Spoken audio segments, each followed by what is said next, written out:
Hey everybody, it's Wendy and welcome to the Sanctuary radio show in the flow. As you can see, we were flowing a little bit, trying to work out these technical difficulties, but we're here. And so please join in the conversation. And we are going to take a second to share to our pages. So give us a second. And then please feel free to hey everybody, share. It's Wendy, and welcome to we'll have to put it. Sorry, I had all your volume. Yeah, that's okay. It happens every time. It even happens on the radio show. So we are here to talk. We have so many things to talk about. I'm excited. Let me just share this. I'm still sharing. Hold on one second. Yeah, so am I. Tune in now.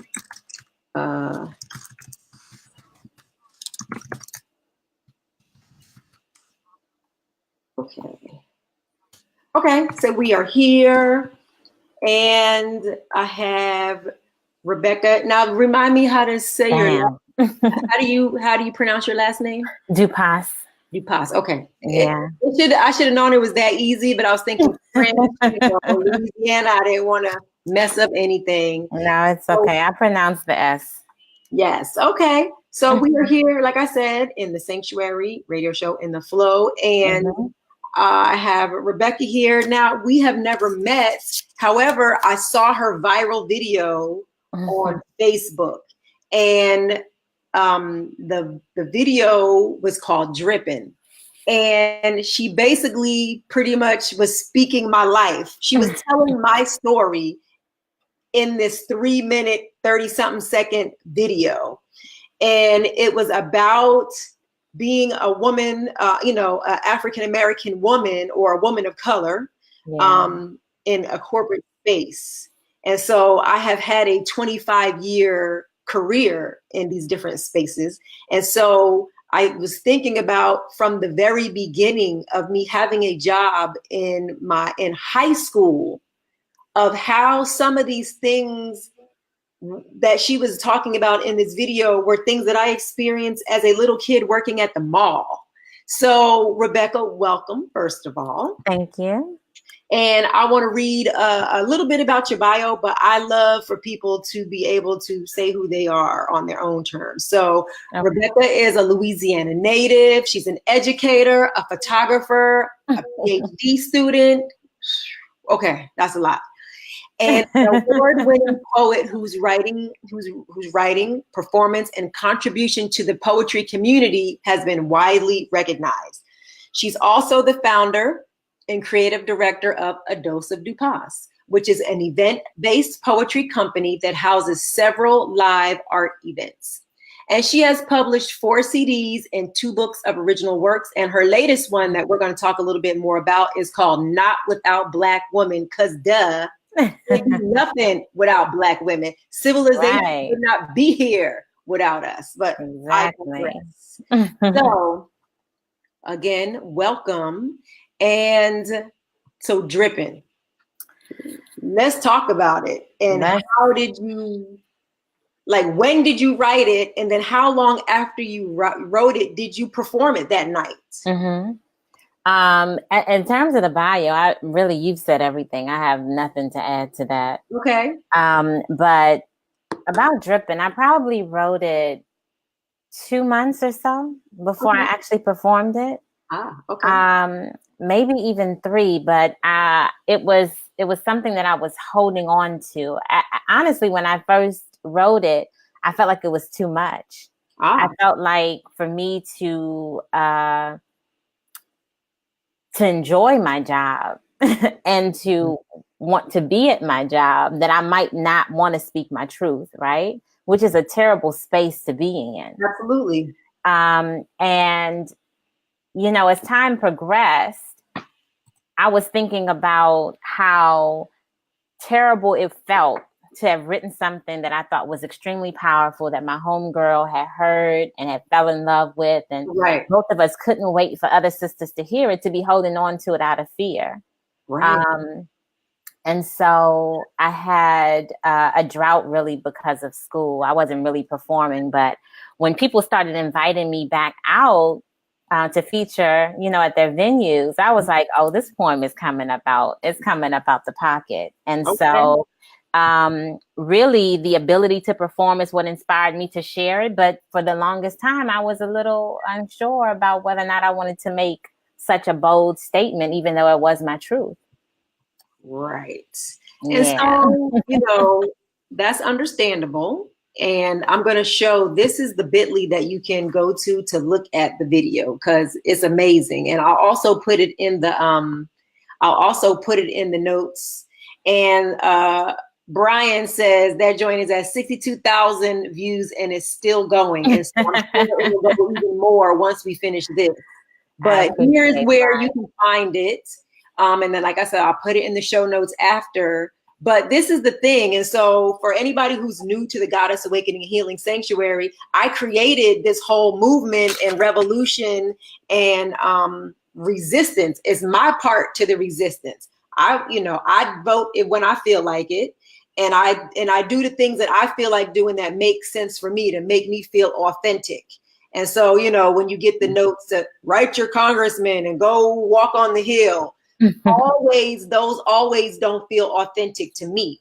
But this was my part of the revolution in creating this and letting people know that when you don't speak your truth, so the Goddess Awakening and Healing Sanctuary is like a place where we can authentically stand in our own power by tapping into the goddess that we were born to be, but many of us it's forgotten.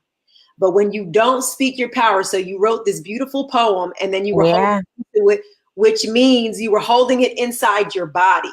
Mm-hmm. And when you hold things into your body, that's when disease comes. Yeah. So for those of us who have been holding on to things, that's when the thyroid situation starts to happen, because you're holding it like it just won't come up. It's in your belly, it's in your heart, it's in your cells. You feel all these things, but it's like right here caught. And so I'm glad that you were brave enough and smart enough to just let it go, because it is what it is. It pretty much is. And I believe in signs. And in my past, I don't know when sickness came as a result of me holding it in. But one very obvious thing that happens to me is I start biting my tongue, literally. Yeah. Like, and it's just the act of biting the tongue. And I always pause and I ask myself, are you holding something in that needs to be said? So I know better. And even though in this instance, I wasn't going through that habit, and it's almost like a consistent thing. It's not like a regular, you bit your tongue because you're eating, you're going to move on. For me, it's like, I just bit my tongue yesterday and I'm biting my tongue again. And so it's a sign for me. So I hadn't gotten to that point, but I was very conscious of the fact that it's unlike me to hold my tongue. And I didn't want to be in a space where, I was being silent, because my art is about expression. And this poem is actually bigger than my current space. It's bigger than the place where I work now. It is an issue that I face at work. It's an issue that I face in Walmart. It's an issue that, depending on where you are, we're always trying to navigate space so that people don't assume that we're angry, or we're always fighting to be heard. And so I think also realizing that this is much bigger than my present placement helps me with the piece. But even now, it's like, when I perform it, I go through so many emotions. Right. I don't even like rehearsing the poem, because I have to go through so many emotions, because it reflects truth and some very real frustration, that I feel. Right. And so, I feel like you were saying that we have to navigate spaces. So part of what we were talking about was the fact that, and I'm going to put in air quotes, we have to navigate spaces. And so at some point, you get to the point where you don't give a crap. You know what I'm saying? And I am very close to that point. And so that you get to that point when you know who you are. But it takes a lot of work and many years of unraveling. It's sort of like an onion. You're unpeeling the layers of lies that you've been told. Yeah. and then lies you've told yourself. Yeah. And then lies your family have continued to just perpetuate because they don't know any different, and because that's the way that we always did it. So it takes a long time. But what I remember about, I'm thinking about, so the poem, and I'm gonna, so that I don't catch you off guard, I'm gonna ask you to recite just like a few of the lines. And I had some of the lines that I love the most written down, and then I can't find the paper. It's okay. Because there were some parts that I was cracking up, and then like I was at church, like, yeah, like, you know, I'm feeling like, yes. I don't know what your kitchen look like. I feel like all types of, yes, because I went on that one when I don't know what your kitchen looked like. I go to work in 1999 when this girl brought a rhubarb pie to work, and there was cat hair on it. And the two of us out of the 10 did not want to eat that. And they were mad at us. And I'm like, but there's cat hair in it. So I digress. So what I wanted to say was, these things they happen pretty early. So I had a job in the mall in 1985, right? And I was the highest seller. I won all, like, we used to have little contests within the staff, right? So I'm like hype. It's my first little mall job. I'm in high school. And I'm killing the game. I'm selling them cords. I'm selling them sweat, like everything they said we needed to sell. But they always had an issue with me, and I could not understand it. I could not understand why everything that I was doing, they didn't like. And so I called my mom. Like, I called my mom up there. You know, I was young. I didn't know. And I was so That's what we needed, our protector, right? I get that. Hurt by whatever was happening, which now I know is a phenomenon, and we're going to talk about it, is that I called my mom up there, and she came. And she was like, what's really good? She asked them, like, let's look at the book. She's the #1 seller. She's doing whatever. What's really good? And they said, she got an attitude. And I don't even really, I don't even think I knew what having an attitude was at that time, because really my mom didn't allow us to have attitudes. We weren't allowed to have attitudes at the house. Not being allowed to have attitudes. So it was really baffling. So then it just started from there, and then it just snowballed. For every single job, I felt like, you know, that there was an issue. So I see Francesca has one of my favorite quotes up here, because you can still catch these corporate hands. So let's talk a little bit about the dripping, and what you said and what you were feeling when you wrote those things. And then I want to interject some personal experiences, and anybody else who has some personal experience, type them in, and I will, you know, add them. I will add them.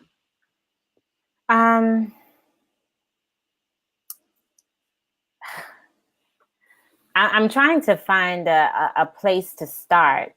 And also I'm trying to still navigate the space safely, right? Because even though we don't want to do that, we have to do that as Black women. So I totally understand, going back to the whole idea of attitude. And I brought it up recently with colleagues, the whole idea that there's this standard of behavior in corporate America that lends itself to white women. So as a Black woman, I don't necessarily fit into that standard, and that's everywhere. Right. So I am not this joyous, happy-go-lucky person. Now, if you give me a reason, I'm gonna crack up laughing. Right. If you have a rapport, then maybe I'm gonna bake some cookies for you. But when I'm at work, I'm focused, right?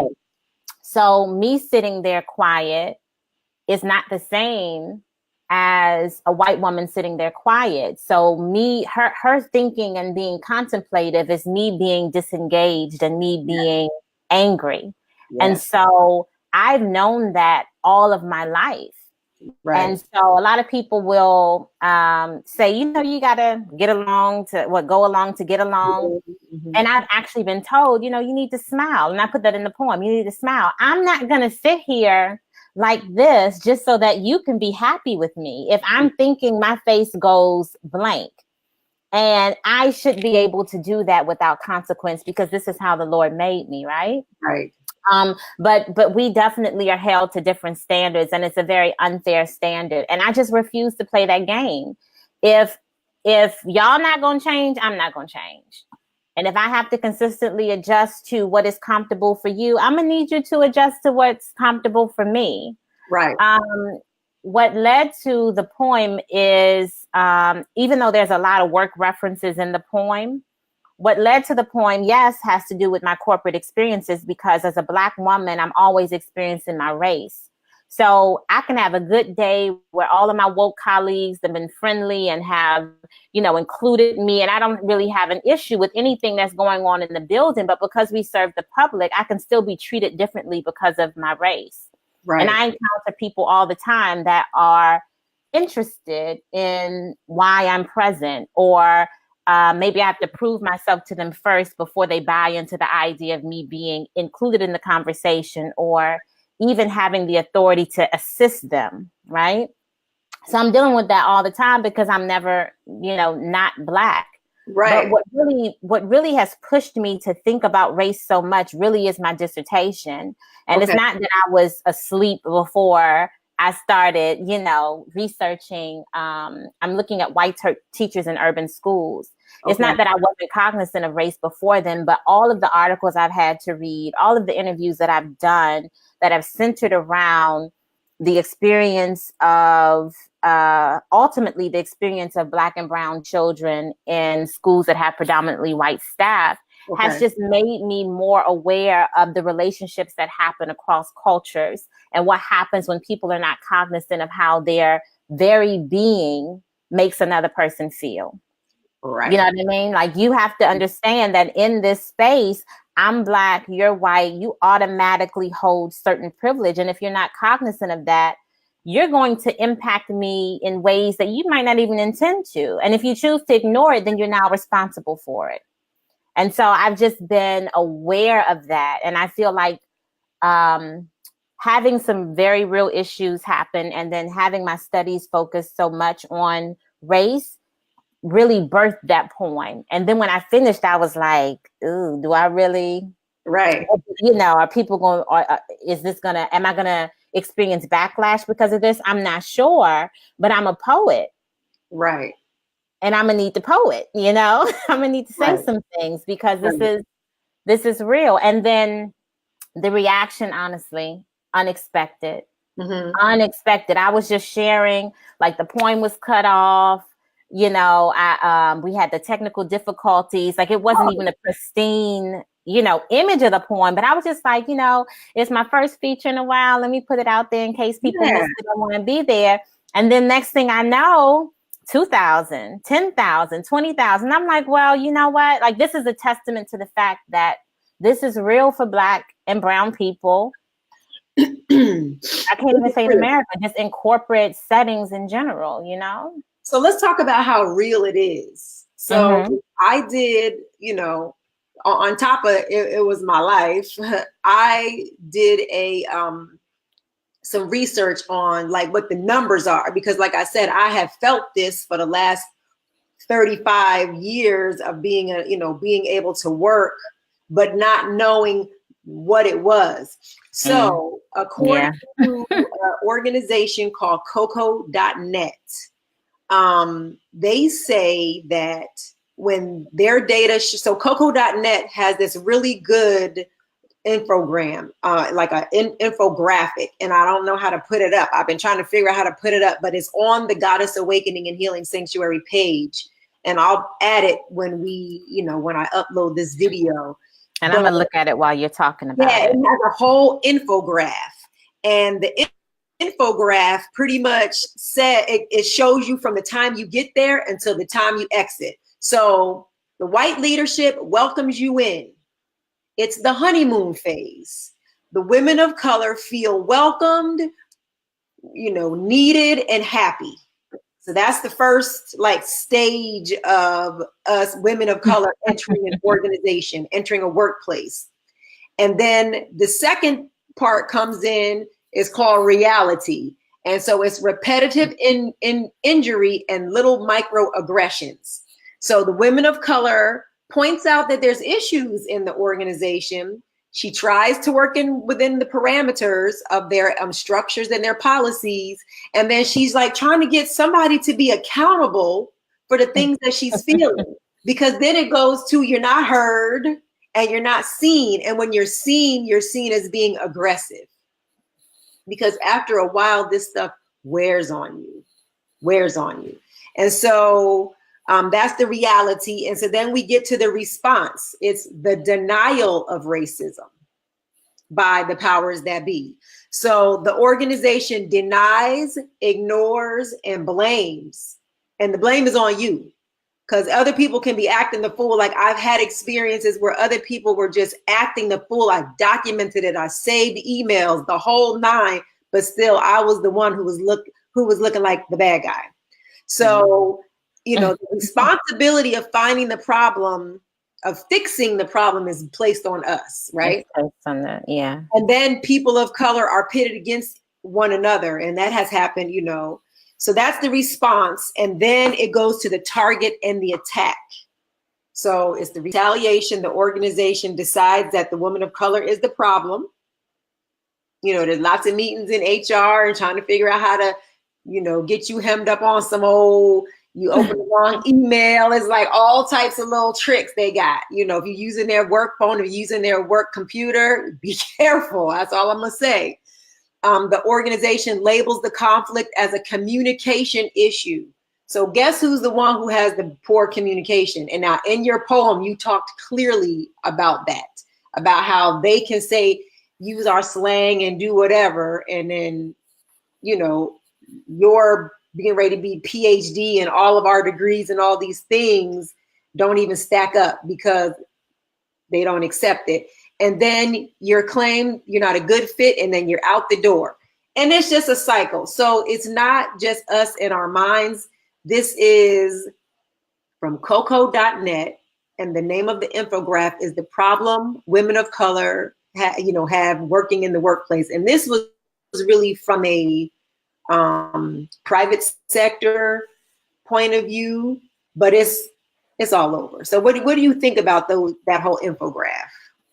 I think that it's true. It's not debatable. You know what I mean? That is somebody's truth, and that's multiple people's truth. What's interesting is that it wasn't really race related, but I had an experience where I brought something up, and an organization actually had my back, right? Okay. And the person that was the issue was removed. I guess I'll just use that word. Yeah. But the issue is that these things are systemic. Yeah. And so we tend to think it's a people problem. But what that experience taught me is that even if you remove one person, it doesn't change the fact that this is built into the structure and the mindset of people. This whole idea of a hierarchy, this whole idea of Black and brown people having to earn their space or prove themselves in ways that others don't. Yeah. But I've certainly experienced microaggressions. I've certainly experienced being told that I'm being aggressive for responding to someone who was aggressive to me. Right. And it really deals with people's preconceived notions of Black women as being angry and being violent and being the same way that the Black men are perceived. So, someone can in a very formal and professional way say something that's offensive to me, but if I respond, then it becomes, well, maybe you could have thought of how you could have handled this better. And so I'm very much aware of the onus falling on me to try and fix somebody else's issue. Right. I'm very much aware of that. So I found on another website, on the same Coco.net, the data shows that when white people are asked why their Black colleagues have left, their thinking is way different than ours. And they say they left because they got a better job. One. But that's the easy thing to say, right? The safer or thing. Because they wanted to spend more time with their family. Like, come on. So, but that's their perception because they don't see it. So overall, the white respondents who were doing, so Coco.net did this survey, and they surveyed people of color and then white people. And then this was what it came up. And overall, white respondents underestimated how many people of color were leaving their jobs because of discrimination by 15%. And then in contrast, the people of color who were leaving, having their peers leave, their perception was on par with exactly what was happening. So therein is the disparity of even just what we perceive is why people are leaving. But then I wanted to talk about this really quickly and what I saw, 7 challenges that people of color face. And so then the brother, Brian Hoyt, absolutely, this focus was on women, but it's men too. It's brown and black people in the workplace. It's both of us. Yeah. So Brian, I definitely am co-signing with you there. 7 unique challenges, and I won't do all 7, but here's just one or a few of them. Being judged according to false stereotypes. We already talked about that. The angry black woman, being unfairly judged, even before you enter the room or perform your job. There's already this perception, and then their energy comes to us, and then we're feeling defensive, and then they feel like we're being defensive. And then we feel like we have to play the advocate for the whole black race. Now, when I was younger, I remember doing that, but I didn't know what I was doing. Yeah. I remember doing it. Yeah, to wake up to it, like, wait a minute. Yeah, and so that's a lot of pressure. So, I've learned to tune out of those conversations, but I used to almost feel like it was my obligation to set it straight and make sure people understood Black people. But folks that ask those questions that set you up, to speak on behalf of everyone, clearly they don't have nuance when it comes to people. They are putting you in a box, and whether you try to make this a pretty box or an ugly box, you're still helping them to box you and your race. I just don't participate anymore. I was in a conversation recently, and someone asked a question about what Black people do and understand, and I just didn't answer. Somebody else at the table answered, but I'm not even participating in that. I can't speak for them. Right. Everybody's different. And there's so many different types of people with experiences. So I remember that it was a heavy load to lift. Now I realize it. So part of my whole thing for the Sanctuary radio show, and then also for Goddess Awakening and Healing, is like to give a new perspective and another thing to consider as we're navigating these spaces. And so the next time you want to rep for the whole race, just think about how it makes you feel. And is it really doing you a service? Because at the end of the day, we on self-preservation. And so if it's not going to preserve your sanity, if it doesn't make your stomach feel good, don't do it. Because then it all causes disease. And, I always go back to the disease part. Rebecca? I feel like people need to be encouraged to do their own research and to have more interactions, period. Because that's a very lazy way to learn about Black people or people outside of your race. And what is the frequency of, Black folks going to white people and saying, when y'all do this, what does it mean? Or, something of that. We sit back and we experience it because it's all around us. And if we want to know, we're going to do some research. We're going to figure it out, whatever that phenomenon is. But if you're so lazy that you can't spend time in a situation to learn more about it or do some reading and some research, I'm not fitting to give you no easy answer. Right. Have you ever heard, Rebecca, have you ever heard of Layla Saad? No. Okay. So I'm going to write this in the notes now. Okay. I want everybody to check out this sister named Layla Saad. She is, I guess she lives in Qatar, and she is of African descent. She's a mom. She's a Muslim woman, but she did this whole thing she did the white supremacist workbook, and she did 32 prompts for white women specifically in the healing space to check themselves and to do some reflection and to ask themselves these questions. And now it's a workbook. And she was really good about it. And she was very clear about telling us, women of color, not to hold their hands, not to do the work for them. And at any time that we felt that it was just too much for us to even engage in, to step away. We ain't spoon feeding anybody anymore. That's her whole thing. So she's on Instagram. She has her own website, but it's laylasaad.com. So I put it there. I think that's how you spell it, but just check her out. She has a podcast called the Good Ancestor Podcast. So her whole thing is that she wants to become a good ancestor. And this is her part of the revolution to being a good ancestor and helping, let people, own their own shit is pretty much what it is. I appreciate that message, because racism isn't comfortable for us. So we are not obligated to make it comfortable for anybody else. Right. We're not obligated to make it a comedic energy, because a lot of times we want to laugh at race or participate in jokes that are ultimately harmful for us. But it is discomfort. It is insecurity. It is frustration and all types of things that we feel trying to navigate white space. So hold people accountable. One book that I'm reading, I don't know when I'm going to finish it, is White Fragility. And this was actually written by a white woman. However, in terms of the energy that you're talking about from the sister, and I'm going to check out the Good Ancestor podcast, it is also calling white people to action, to be aware of the privilege and the power that they have and how it is impactful to us. Yeah. And how it also impacts the way that they think about everyday things. Right. Even the language that they use, the euphemisms that they create to talk about race in ways that don't feel uncomfortable to them. Right. So, I feel like there needs to be a call to action. I wanted to speak real quick to the comment that you put up, because Carmen had said something. She said, although I'm not in corporate America, I experienced this as a leader in the school building with a predominantly white student population.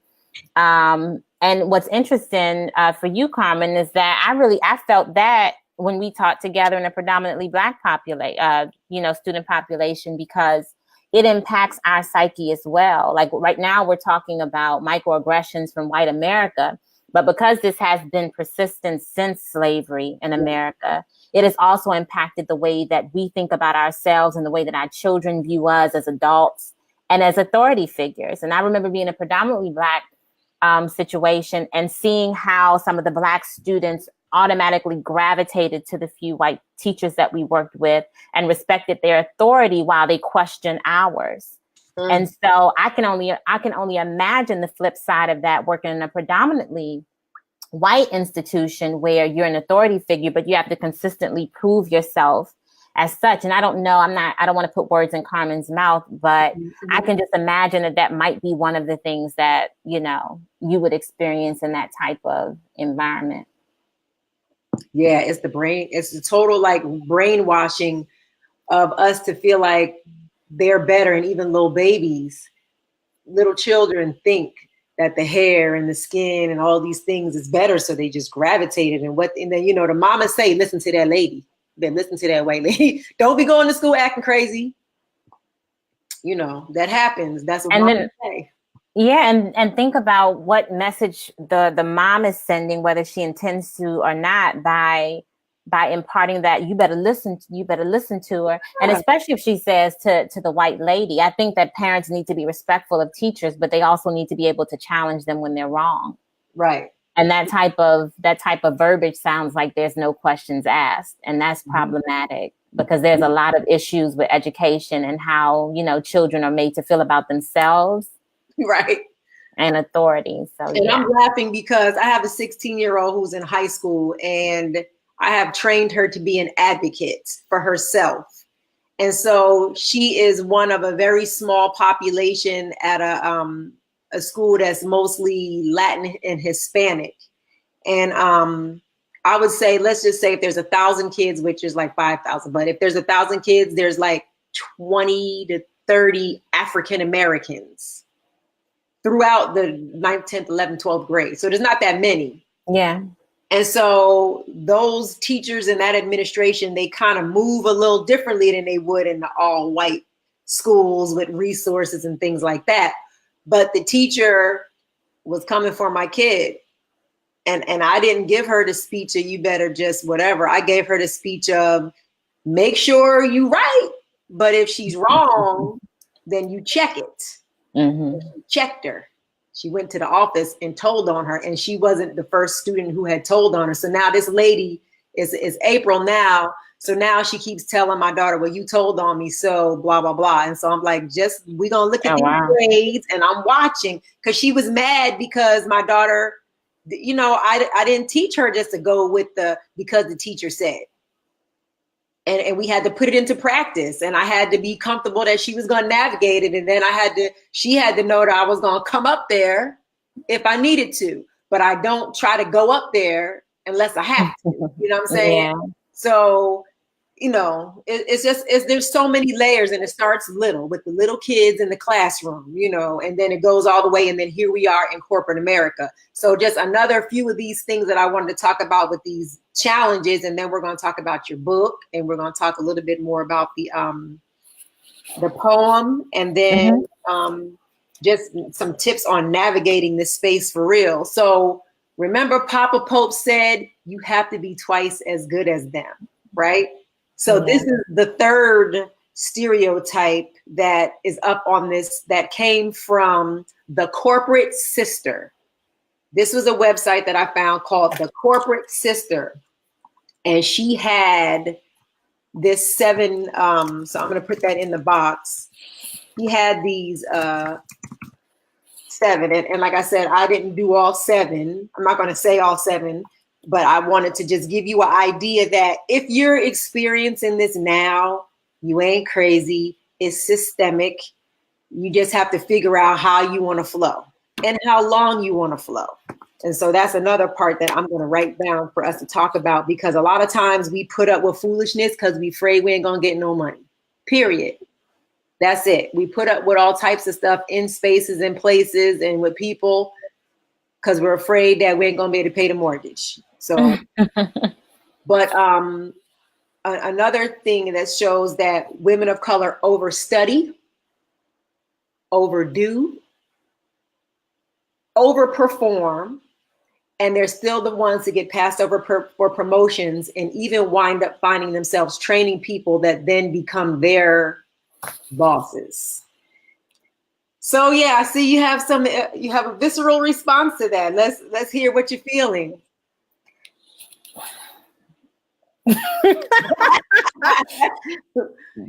And if you can't navigate it safely, then don't say anything. Okay. All right. So also being the odd woman out, a lot of times when you're not like going to the happy hours and doing all those little things. Oh my gosh, I refuse. Then you look like the one who's the odd person out. So yeah. And then we also number 6, which is one that I love, is having to like do the voice switch and water yourself down, and maybe even water your hair down. When I was in corporate, my hair is fairly curly outside of these locks, right? So I went from this curly hair, this big old fro that I used to wear all curly, to looking like Robert Nesta Marley for a minute when I was doing my startup. And they were looking at me like, who are you? And what's happening? And can I touch it? And what does it mean? And all these different things. And I had to sort of like keep my ponytails and all these things in the beginning. Oh, I felt that I did, because I was still in that mindset of making it. Because no one says it, but it becomes such a focal point that you begin overthinking it. Yeah. Right. And so like we're trained to make white people feel comfortable. Yeah. And when you start to not care if they're comfortable or not, and you do that, and Francesca says, ain't no voice switching, according to her. So like when you get to know who you are and where you come from and what your boundaries are, and you remove slowly but surely, because it's in our DNA, it's in our genes, where some of us have a fear of lack, and because some of us come from people who were kidnapped and enslaved, and they saved everything, and everything they had was taken away from them. So then that becomes encoded in your DNA. So we are the ancestors. We're the children of these ancestors who had to do that. And that's why a lot of people stay. And that's like for anybody who follows the Goddess Awakening Healing Sanctuary, listens to the radio show, I always talk about I'm real woo-woo. Like I can get woo-woo, but I also am realistic, because this stuff is facts. This stuff is truth. And we're behaving in a way of fear and putting up with stuff and letting ourselves be sick. It's a fact that Black women die and Black people die faster than any other race in the United States. And now it's starting to be in the world. Most of it is stress. A lot of it is a lack of education. A lot of it is poor lifestyle choices and not knowing how this stress can impact you. Not understanding, you write this beautiful poem, you share it with your girl, and then you still feel something on the inside about how I want a little bit of stress in the body. Stress is the killer. And it's low grade.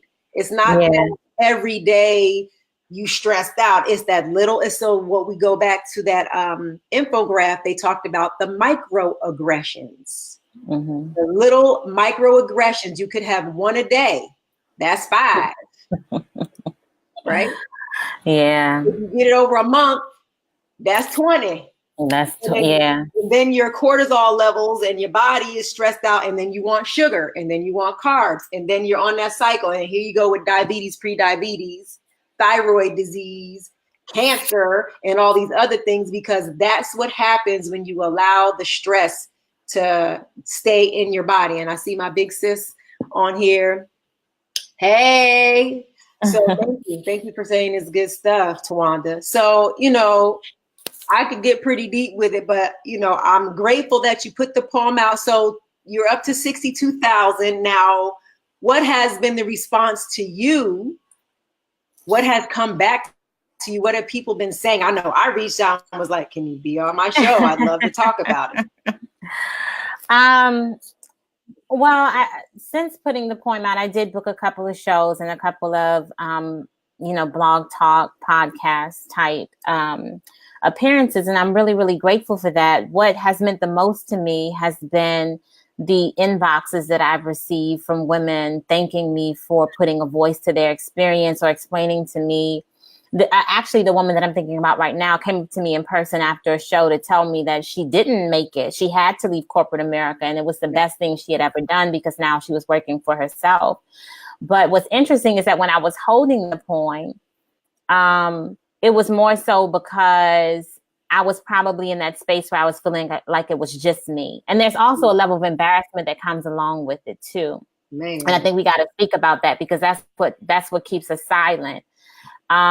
Years before I wrote the poem, I remember going through something that was work related, and I didn't want people to know that I was unhappy. I didn't want people to know that I'd been treated unfairly, because there was this own reputation that I wanted to sustain about being secure and being progressive and moving forward.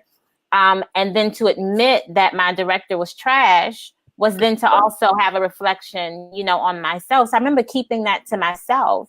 And I think that even with keeping the poem to myself, it was about not really wanting to admit to some of the everyday toxic experiences that occur as a Black woman. And for people listening, and this is not me trying to clear it up for my own safety or security, but I feel like a lot of times when others hear Black women talking about it, they take it very personal. And it's more so like, well, I've never done anything and I didn't see Bill do anything. But it's really not about you in particular.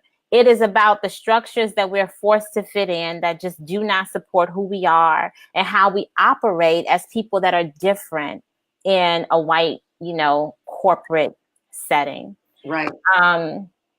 It was something else that I wanted to say about the poem, but it's slipping my mind at the moment. Well, what I wanted to add to that also is that you don't have to co-sign on it for it to be relevant or true. Yeah, that's like their mindset. Like, I didn't see anybody do it, so therefore I'm not sure. Yeah. I said it happened.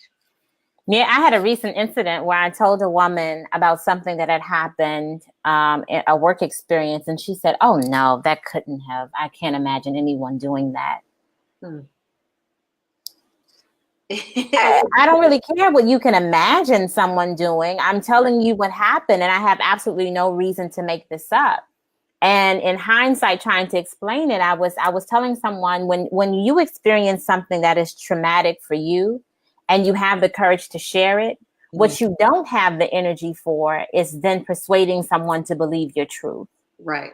You know, so if I'm coming to you with something that was real to me and hurtful to me, belittling to me, it is very disrespectful and just beyond comprehension for me then having to pull you into the reality of my life for you to then embrace it as real so that we can then move forward with the conversation. So, I mean, a lot of this is uncomfortable. You know, a lot of this is uncomfortable, but one of the reasons one of the things that pushed me towards sharing this particular poem is, number one, my homegirl loved it. Shout out to Shwanda. But also it was starting to leak out. My frustration was leaking out in conversation. So more and more, you know, in conversations and workspaces, I'm talking about race. I'm talking about being frustrated. I'm talking about what's not fair. And I just realized that's in your spirit, girl. So whether you know, hide this artistic expression or not, it's fitting to come out. Yep. It is already coming out. Yeah.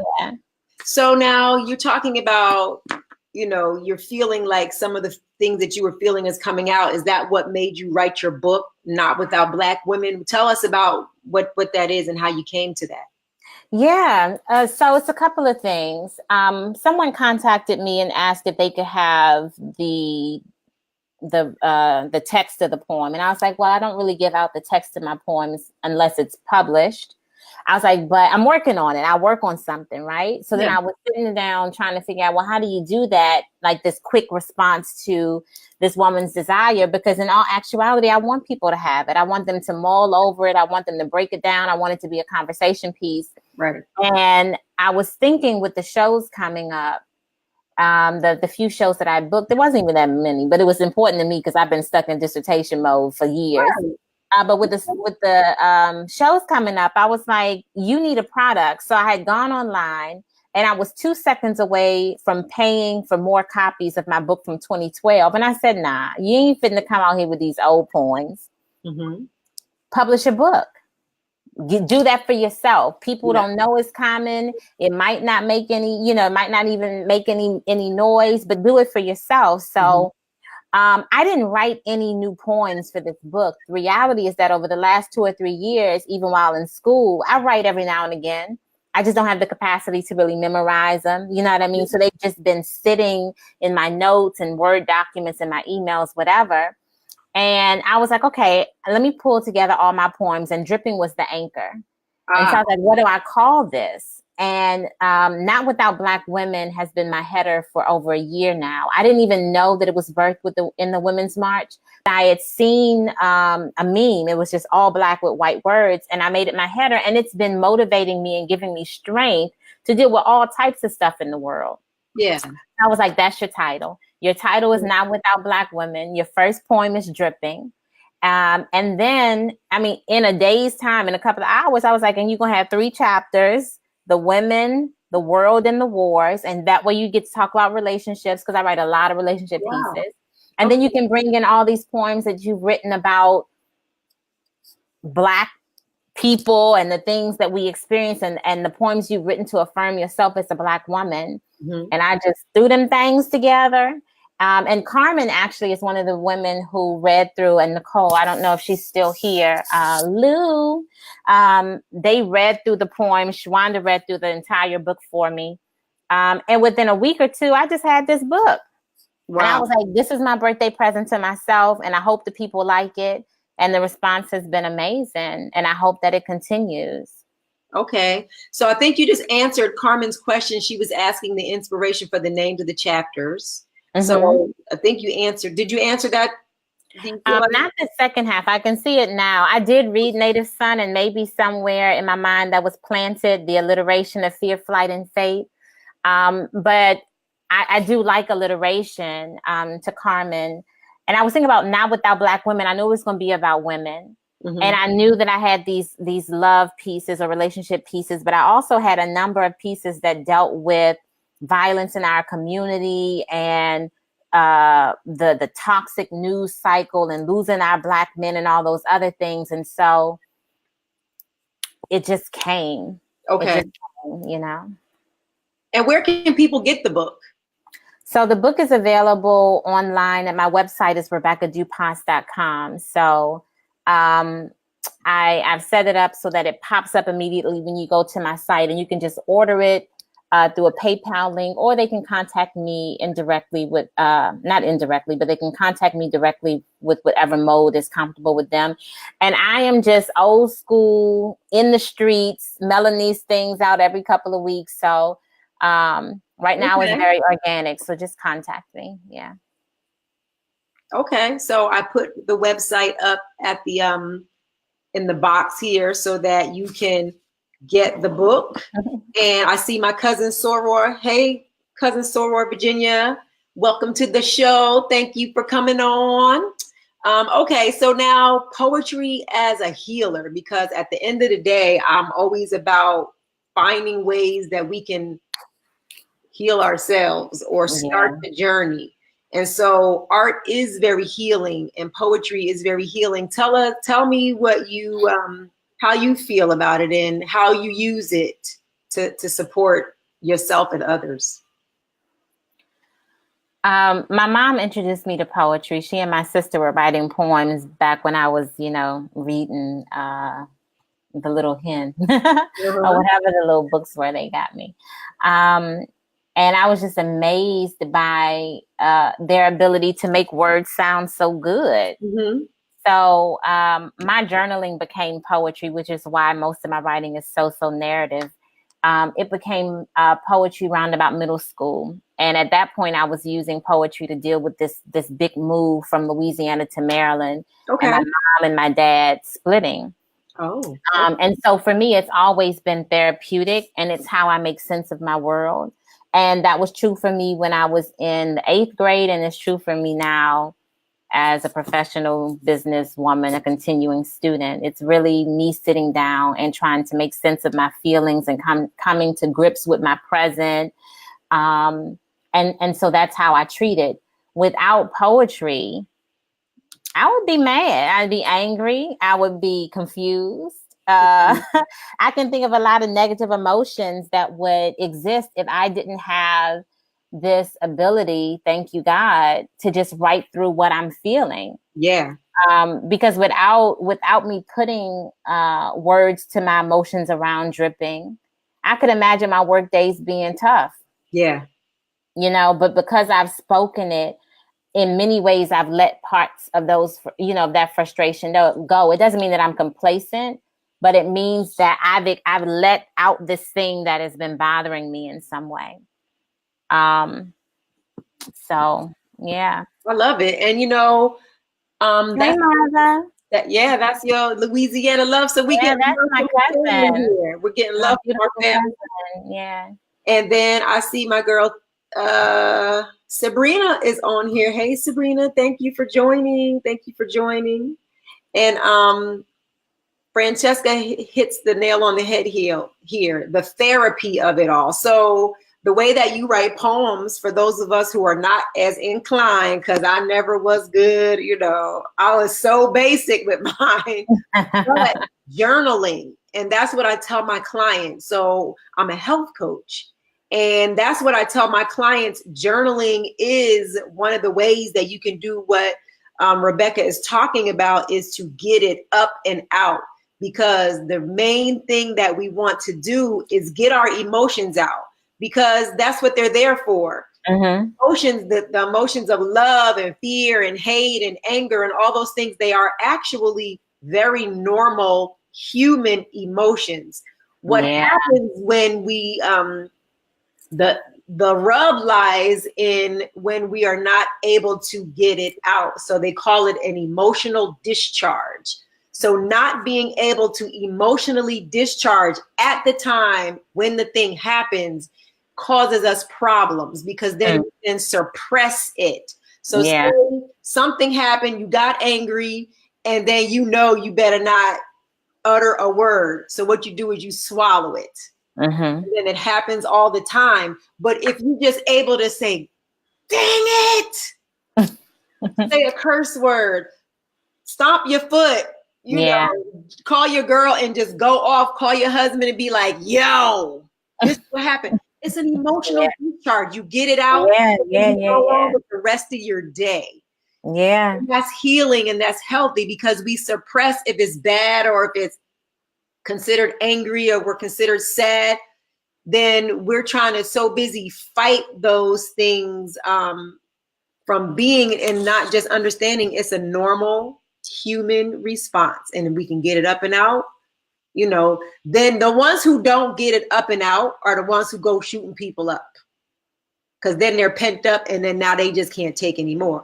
But if you get it right on each time, just get it. Throwing chairs, So I have so many journals. This is my new favorite one, because I'm a butterfly.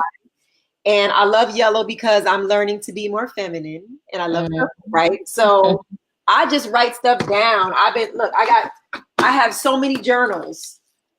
My mother gave me the gift of journaling in 1977. She sat me down at Christmas and she said, just write.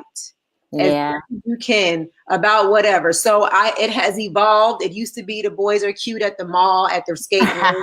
And then it took me through a divorce. It took me through crazy work experiences. It took me through bad and great relationships. It has taken me through so many things. So I suggest, as a tip, in the morning, starting out with a thank you. I just say thank you. I say help me, and I say wow, because it depends on how you connect spiritually. Everybody connects spiritually differently, but we all can say thank you. And then, you know, I ask the ancestors and whoever I ask to help me. And then I'm like, wow, because my eyes work, my fingers work, all these things work. I'm grateful. And then at night, I write down whatever I'm feeling happened for the day. So sort of like these things that Rebecca is saying, these things she's feeling, and you know, and they don't come in, it doesn't come out as a poem, but it comes out in just the lines, and I'm able to get it up and out, and then I'm able to sleep at night. Because when you get it up, then you don't have to be thinking about it at night and be up at 2:00 in the morning blinking like an owl. Yeah. So it really is about release. And I have to thank my mom too.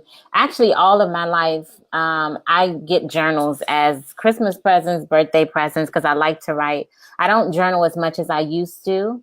I write poems more than I journal. But when I journal, it is so refreshing. There's no one to interrupt your thoughts. There's no response. That's just you being extremely vulnerable. And it's an extremely rewarding thing. You sleep better. Yeah.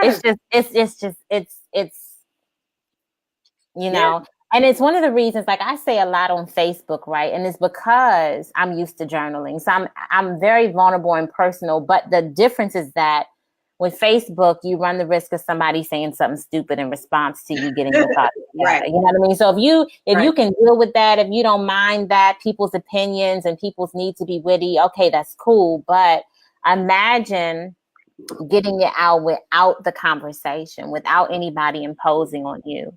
Right. And that's what journaling did to me. And what I appreciate about my mom is that I could leave my journal anywhere. She never read it. Mm-hmm. She always respected my privacy. And it made journaling a sacred thing for me because I knew it was mine. I could go to school and have some foolishness in my journal on the kitchen table. And my mom never invaded my privacy. She wanted, I guess she knew the importance and wanted me to have that space. Well, that's a blessing, because I have had 2 relationships where the people in my life have read my journals, and then they came to me to account for those things. So I would say don't stop journaling. Or if you haven't started, go to Marshall's, TJ Maxx, or wherever and get that little cute journal that I just showed you was $4.99. Yeah, they're cheap. And just get something. And then if you feel like you need to put it somewhere safe, then you just do that. Yeah. And so you might think about, so you brought up a good point about Facebook, and then we'll be wrapping it up soon. You brought up a good thing about Facebook. You can put out what you want. Have you ever seen those people who just have something to say all of the time, and they're putting all their emotions and feelings? Maybe the next time, consider it is that this is their only out. Yeah. Well, I think people have that opinion of me. I think people have the opinion of me that I put everything on Facebook.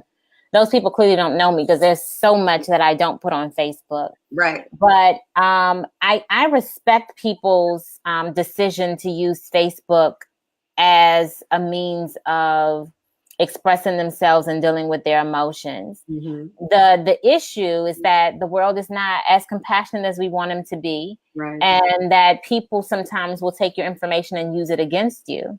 And so there's consequences to that, but I'm not one of those people. The only thing that I get tired of seeing on Facebook are hospital shots. I feel like those just make me uncomfortable. And I feel like sometimes people go a little bit too far in terms of what they need to share. Yeah. But I respect people's decision to go online and say, send me some good energy. I'm having a bad day. Or this is what my boss did. Or this is what my boy. Well, not that those get kind of crazy. Or some general statement about the difficulties that we have with the people that we love. Yes. I'm cool with it, but I do think that you have to set parameters. And I've argued with a lot of people over the years on Facebook. And for the most part, now people understand to respect my space. Right. A lot of people just stop coming around because if you say something that I didn't ask for, or if you are making light of something that's important to me, I will let you know. Right. I love you to death, but you're going to have to go. Right. And so it just has to come with parameters. And that's important. And so just to recap, you can find Rebecca's Drippin poem here at this link, and I will also put it in the show notes. I'll also put her website, the link where you can get the book. So text that to me, Rebecca, and then I'll put it so that it goes right to wherever it's supposed to go. Okay. Do you have? So we're taping from the DMV, DC, Maryland, and Virginia. Are your shows here local, and what days and where so people can come out? I actually went through my little 5 or 6 shows already. I haven't lined anything up. The next 2 are radio, blog talk radio situations, and then I'm doing some pop-up thing in soon. Okay. I guess I can't speak about it because it's more, I don't know. It's really cool what they're doing. Okay. But I guess it's a private event. But the semester started last week. And so I'm going to be pushing these books out from the comfort of my home and just maybe trying to share some old things. I'm hoping this is my last semester and that I get to graduate at the end of the year. So it calls for me to slow down. But if anything does come up, I will definitely put it on my calendar at RebeccaDupas.com. Okay. All right. So go to her website. So check out the video. And I'm sure the video is on your website too. It is. Share it and like it and comment so that it can go. We're going to hit 100,000 soon. Because, when I heard it like the first few sentences, I was like, that's my life, or that was my life, because I have set myself up where I didn't have to put up with the bullshit for too much longer. So I was able to remove myself from the situation. And so not everybody's in that situation to be able to do that, but I have. So, there's hope. If you feel like that's something that you want to do. That's the complexity of it. Not everyone can and not everyone should leave. Right. You know what I mean? Like some of us have to stay and figure out how to navigate the space because those spaces are dangerous without black and brown voices. Just ask Gucci. You know what I mean? And that's something you have to figure out in your own spirit. Do I stay? Do I leave? Is this for me? Am I out? Right. Do I need to leave before I hurt somebody? Right, because also Black women have been martyrs for centuries. Yeah. You decide if it martyrs you or not. Yeah. Because what happens to martyrs? They die. Mm-hmm. And going back to the health perspective, we die. We have worse health outcomes than anybody else. So at some point, you decide if your health is worth, teaching these fools some stuff that they don't want to learn anyway. So just be careful of that. So check out Rebecca at her website, and then Rebecca Dupas on Instagram. And yeah, it's my name on all social platforms. On all social, okay. Yep. All right, so we're going to wrap up. Did you have any last thoughts before we wrap up? Yeah, and I'll make it quick. First and foremost, thank you to you. I absolutely enjoy talking to you. I absolutely love your spirit, and I'm hoping that we can work together in some capacity moving forward. To everyone who tuned in, thank you so much. I'll go back and read your comments and respond a little bit later. And just in terms of the spirit of dripping and the idea of not without Black women, I think that it's important for us to understand that we do not have to be martyrs, to use that word, that we do not have to suffer for anybody else's comfort, for anybody else's progress, that we deserve happiness and peace and health and all the good things that come to everybody else in this world. So love yourself enough to know when to leave. And if you're going to stay, make sure that it's something that is, and I'm talking about relationships, work, family, everything. If you're going to stay, make sure that it's something that at the end will benefit you as a person, as well as the people that you're willing to sacrifice for. Absolutely. Absolutely. Okay. Well, Shwanda's here. Shwanda, love you too. Okay, well, thank you so much, and we'll definitely be working together on something. We're gonna just put that out there. Awesome. I love all the things that you're doing, and you have an awesome voice and an awesome way to put it out there so that we get it. We know it's for us. So I thank you for that. So good luck on all your writing, and good luck on your dissertation edits and all those things you got going on. And we will see you soon. And for all of you who tuned in, please check out the Goddess Awakening and Healing Sanctuary. You can check out my website at goddess-awaken.com. And it's basically a full service coaching practice. And I really focus on nutrition and mind, body, and spirit. And so like my Facebook page, share the video. And I do this. This is the Goddess Sanctuary. This is the Sanctuary Radio Show. This is in the flow, but I also do a radio show, the Sanctuary Radio Show on DC Radio. It comes on every single day on dcradio.gov, where I talk about these exact type issues, things that support Black women and their healing. And because when you heal a Black woman, you basically heal the nation. Family. Yeah. So we talk nutrition, we talk spirit, we talk farming, we talk health, we talk about the mind-body connection, and we talk about so many things. So please check us out. So goddess-awaken.com. And I look forward to seeing you next time in the sanctuary. Peace. Thank you so much. Thank you.